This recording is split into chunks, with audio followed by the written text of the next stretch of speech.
आज प्रधानमंत्री नरेंद्र मोदी ने रूस के राष्ट्रपति व्लादिमीर पुतिन से साफ साफ कहा कि भारत जल्दी से जल्दी रूस और यूक्रेन की युद्ध का शांतिपूर्ण तरीके से समाधान चाहता है। प्रधानमंत्री मोदी ने आज पुतिन से फोन पर बात की। अमेरिकी हुकूमत भारत से मदद मांग रही है कि रशिया और यूक्रेन के दरमियान कोई पीस डील नेगोशिएट करवाएं। दोस्तों, क्या बात है। किसने सोचा था 1947 में एक मुल्क जो आज़ाद हो रहा है वो 76-77 साल के बाद वो दुनिया की दो बड़ी सुपर पावर्स उनके दरमियान जो है वो पीस डील्स कराएगा। 24 आवर्स के अंदर, 24 घंटों के अंदर दुनिया में दो बड़ी टेलीफोनिक कन्वर्सेशंस हुई हैं और ये दोनों कन्वर्सेशंस हो सकता है कि आगे चलकर मीडिएशन तक पहुंचे। ये दो कॉल्स हमें ये बता रही हैं कि इंडिया का मीडिएशन में कोई ना कोई रोल जरूर है। 1947 में आज़ाद होने वाला मुल्क आज ग्लोबली कितना ज़्यादा स्ट्रॉन्ग हो चुका है कि दो बड़ी पावर, रशिया भी एक वक्त में सुपर पावर रहा और अमेरिका तो ऑलरेडी सुपर पावर है, और दो सुपर पावर के बीच जो है सुलह कराने के लिए इंतखाब किया गया है प्राइम मिनिस्टर नरेंद्र मोदी का। ज़ेलेंस्की ने ये बार बार कहा कि नरेंद्र मोदी के पुतिन से बड़े अच्छे ताल्लुकात हैं, वो जंग बंद करवा सकते हैं, कोई डायलॉग करा सकते हैं। इसका मतलब क्या है? इसका मतलब ये है कि जो इंडिया जो है उसको ये चीज़ें पिच की गई हैं। इंडिया को ये कहा गया है कि आप हमारी हेल्प करें। अगर इंडिया को ये ना कहा जाता तो इंडिया, जारी बात है, how was it this possible, ये कैसे मुमकिन था? इंडिया के prime minister Narendra Modi as a mediator कोई रोल प्ले कर रहे हैं। ये दो टेलीफोनिक कन्वर्सेशंस और कॉल्स इस चीज़ को कंफर्म कर रही हैं। ये कंफर्म्ड हो चुका है। अब हिंदुस्तान ने मोदी जी की सरबराही में यकीनन अपना जो कद है वो इंटरनेशनल सोसाइटी में थोड़ा बुलंद ज़रूर किया है, तो it shows India strength now, right now. इस वक्त वो इंडिया की ताकत को भी नाउ जाहिर कर रहा है। दोस्तों पीएम मोदी ने 24 घंटे में बाइडेन और पुतिन से बात करी और बताया ये जा रहा है कि रूस और यूक्रेन युद्ध रुकवाने के लिए पीएम मोदी को चुना गया है, और कहा यह जा रहा है कि एक अकेला देश भारत ही है जो युद्ध को रुकवा सकता है, जिसके तीनों देशों से अच्छे संबंध है, रूस के साथ भी, यूक्रेन के साथ भी और अमेरिका के भी साथ भी।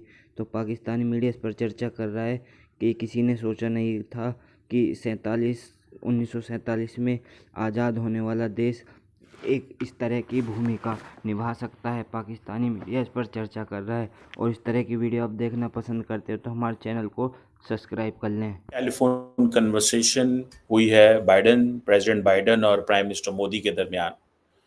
ये जो कन्वर्सेशन है इसमें, जो कि शायद कोई एक्सपेक्ट नहीं कर रहा होगा, लेकिन इस इम्पॉर्टेंट कन्वर्सेशन के अंदर लग ये रहा है कि अमेरिकी हुकूमत भारत से मदद मांग रही है कि रशिया और यूक्रेन के दरमियान कोई पीस डील नेगोशिएट करवाएं। दोस्तों, क्या बात है। किसने सोचा था 1947 में एक मुल्क जो आज़ाद हो रहा है वो 76-77 साल के बाद वो दुनिया की दो बड़ी सुपर पावर्स, रशिया किसी दौर में जब पहले सुपर पावर हुआ करता था, अब तो खैर मुश्किल में है, लेकिन रहा है, उनके दरमियान जो है वो पीस डील्स कराएगा। अब जो मोदी साहब की कॉल आई है बाइडेन की, और मोदी साहब ने कॉल की है पुतिन को, ठीक है जी, और एक ही बात हुई है, और बात हुई है यूक्रेन के ऊपर। बात नहीं हुई बांग्लादेश के ऊपर, बात किसी और टॉपिक के ऊपर नहीं हुई, ठीक है। सो इसका मतलब ये है कि जो इंडिया की मदद है अब अमेरिका को चाहिए। ये है इम्पॉर्टेंट डेवलपमेंट। अब देखें, जब नरेंद्र मोदी साहब यूक्रेन गए तो किसी ने ये सोचा नहीं था, या कुछ ऐसा प्लान में था नहीं, या कोई सोच नहीं सकता था कि इसका मकसद ये हो सकता है कि नरेंद्र मोदी जो हैं, क्योंकि उनके बहुत अच्छे ताल्लुकात हैं प्रेसिडेंट पुतिन के साथ, और कहा जा रहा है कि एक ही ऐसा बड़ा इंपॉर्टेंट मुल्क है जिसके दोनों साइड पे इंपॉर्टेंट ताल्लुकात हैं। अमेरिका के साथ भी बड़े इंपॉर्टेंट है और रशिया के साथ भी हैं। अब चाइना के अमेरिका से उस तरह के अच्छे ताल्लुकात नहीं हैं कि वो, लेकिन उनके रशिया के साथ ज़रूर अच्छे ताल्लुकात हैं, ठीक है। अब क्वेश्चन ये आता है कि नरेंद्र मोदी गए वहाँ पे और एक क्वेश्चन ये था कि प्रेशर डाला वेस्ट ने, अमेरिका ने, कि नहीं मोदी को जाना चाहिए, ठीक है। लेकिन मोदी जो है वहाँ पे गए। और आपने को याद होगा कि जब ज़ेलेंस्की ने ये बार-बार कहा कि नरेंद्र मोदी के पुतिन से बड़े अच्छे ताल्लुकात हैं, वो जंग बंद करवा सकते हैं, कोई डायलॉग करा सकते हैं। इसका मतलब क्या है? इसका मतलब ये है कि जो इंडिया जो है उसको ये चीज़ें पिच की गई हैं। इंडिया को ये कहा गया है कि आप हमारी हेल्प करें। अगर इंडिया को ये ना कहा जाता तो इंडिया ज़ाहिर बात है how was it this possible, ये कैसे मुमकिन था, ठीक है। अब वो पुतिन साहब से जो जप्फी डाली नरेंद्र मोदी ने, वो तो नरेंद्र मोदी के काम आ गई, ठीक है। वो काम इस तरह आ गई कि आज अमेरिका को, यूक्रेन को और बहुत सारे मुल्कों की उम्मीदें नरेंद्र मोदी से जाग पड़ी हैं। ये अमरीकी कहते हैं कि जी इंडिया का जो वज़ीर-ए-आज़म है वो मैसेंजर ऑफ पीस है। उसके पास मैसेज था पीस का कि ह्यूमैनिटेरियन सपोर्ट की जाए यूक्रेन की, उसके एनर्जी सेक्टर की मदद की जाए। अच्छा होता ये है कि एट टाइम्स अमेरिकन्स को ज़रूरत होती है कि उनके जो फ्रेंडली कंट्रीज़ हैं, जिनके साथ उनके अच्छे ताल्लुकात हैं, उनको ये कहें कि हमारा ऐसा पार्टनर जो मुश्किल में उसकी मदद करें। जैसे कि इंडिया से ये कहा जाता था अफ़गानिस्तान की मदद करो। आज मुझे ये भी मेरा ख़्याल है कि इंडिया से ये भी एक्सपेक्ट करते हैं कि आप यूक्रेन की भी मदद करें। ठीक है जी। गो के अब हर जो भी टेलीफ़ोन कन्वर्सेशन या जो कॉन्टैक्ट होता है, उसमें क्वाड का ज़िक्र होता है, इंडो पैसिफ़िक का ज़िक्र होता है, बायलैटरल ताल्लुकात का ज़िक्र होता है, ठीक है जी। और ये चीज़ें हैं।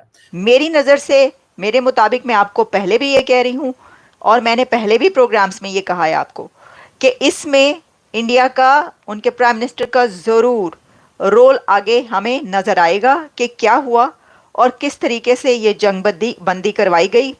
अगर ये जंग बंद होती है और इसके काफ़ी ज़्यादा चांसेस मुझे नज़र आ रहे हैं। तो देखिए, मैं पहले आपके सामने ये रखती हूँ, फिर हम इसके ऊपर ज़रा तज्ज़िया की लेते हैं कि जो नरेंद्र मोदी हैं वो जब यूक्रेन गए थे तो उसी वक्त से ये बातें चल रही थी कि ये क्या एक as a mediator role play कर रहे हैं। लेकिन जाहिर है कि जब आप इतने बड़े मिशन पर, मतलब ये कि इतने बड़ा एक विजिट उनका, पहले रशिया और उसके बाद फिर पोलैंड और फिर यूक्रेन, उस पर कोई भी बात पहले से नहीं कही जा सकती, हतमी नहीं हो सकती ऐसी कोई भी बात याद रखिएगा। मैंने आपको पहले भी कहा था, यही वजह है कि पहले इसके ऊपर इतनी ज़्यादा डिस्कशन भी नहीं की गई। लेकिन मैंने उस वक्त भी ये कहा, आप मेरा प्रोग्राम वाला उठाकर देखिए कि ऐसा कुछ है और होगा। अच्छा चलें, वो तो हम आगे चल के बात करते हैं। Read out of president Joe Biden call with prime minister Narendra Modi. इसमें प्रेसिडेंट जो बाइडन ने नरेंद्र मोदी साहब से जो बात की है उसके ऊपर यूनाइटेड स्टेट्स की तरफ से ये कहा गया है कि the president commanded the prime minister for his historic visits to Poland and Ukraine. मैंने आपको पहले ये कहा कि अमेरिका की तरफ से कमेंड किया गया, president Joe Biden lauded prime minister Narendra Modi peace efforts, और उसमें कहा है कि जो हिस्टोरिक विजिट उनका था वो भी, यानी अमेरिका भी उनके विजिट को हिस्टोरिक कह रहा है, तारीखी कह रहा है। ये कौन कह रहा था कि भारत और अमेरिका के ताल्लुकात तो बड़े ही ख़राब हो गए हैं, ये तो उस नहज पर पहुंच गए हैं कि ये तो अभी जंग लग जाएगी, लड़ाई हो जाएगी, अब देखिएगा क्या होगा। कभी के दिन बड़े होते हैं, कभी की रातें। आजकल के दौर में जियोपॉलिटिक्स जो चल रही है उसमें कुछ पता नहीं चलता कि क्या हो रहा है। अच्छा, इसमें यह है the first by an Indian prime minister, historic visit को उन्होंने लॉट किया। उन्होंने कहा the first by any Indian Prime Minister in decades, and for his message of peace and ongoing humanitarian efforts for Ukraine, including its energy sector. The leaders affirmed their continued support for a peaceful resolution of the conflict in accordance with international law on the basis of UN Charter. The leaders also emphasized their continued commitment to work together, including through regional groups like Quad, to contribute to peace and prosperity in the Indo-Pacific. ये तो मैंने आपको पढ़कर वो बताई, जिसके अंदर 2-3 लाइनें जो हैं खास तौर पर। एक तो उन्होंने ये कहा कि भाई ये हिस्टोरिक विजिट था उनका और वहाँ पे गए। दूसरा उन्होंने ये कहा कि his message of peace and ongoing humanitarian support for Ukraine including it's energy sector. यहाँ पर अब जो बाइडन मोदी जी को कॉल्स कर रहे हैं कि प्लीज़ हमारा कोई कंसेंसस और एक पीस एग्रीमेंट करा दे रशिया के साथ। तो एक ह्यूज डिफरेंस आपको दिखता हुआ दिखाई भी दे रहा है पाकिस्तान और हिंदुस्तान के दरमियान में अब। और हिंदुस्तान ने मोदी जी की सरबराही में यकीनन अपना जो कद है वो इंटरनेशनल सोसाइटी में थोड़ा बुलंद ज़रूर किया है। तो it shows India strength now, right now. इस वक्त वो इंडिया की ताकत को भी नाउ जाहिर कर रहा है, क्योंकि अभी नाइला जिस तरह के रिलेशनशिप इंडिया के दीगर ममालिक के साथ हैं, यहाँ तक कि मुस्लिम कंट्रीज़ के साथ, पाकिस्तान से तो कई हद बदरजा बेहतर और बदरजा अतम आपको दिखाई देंगे।